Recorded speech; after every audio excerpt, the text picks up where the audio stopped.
राज्यातील जिल्हा परिषद व पंचायत समितीच्या निवडणुकीचा निकाल आज जाहीर होत असून सोलापूर जिल्हा परिषदेकडे सर्वांचे लक्ष लागले आहे।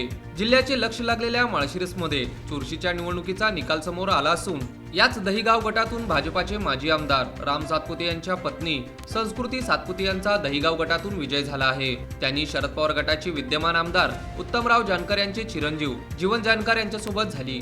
संस्कृती सातपुते यांच्या विजयानंतर राम सातपुते यांनी विधानसभा निवडणुकीचा वचपा काढल्याची चर्चा चांगलीच रंगली आहे। तर दुसरीकडे शिंदेच्या शिवसेनेचे शाजीबापू पाटील यांची देखील सांगोल्यात प्रतिष्ठा पणाला लागली आहे। शिवसेनेचे दादासाहेब लवटे यांनी महूद गटातून पहिला विजय मिळवला आहे। जिल्ह्यात भाजपाचे सर्वाधिक उमेदवार उभे आहेत।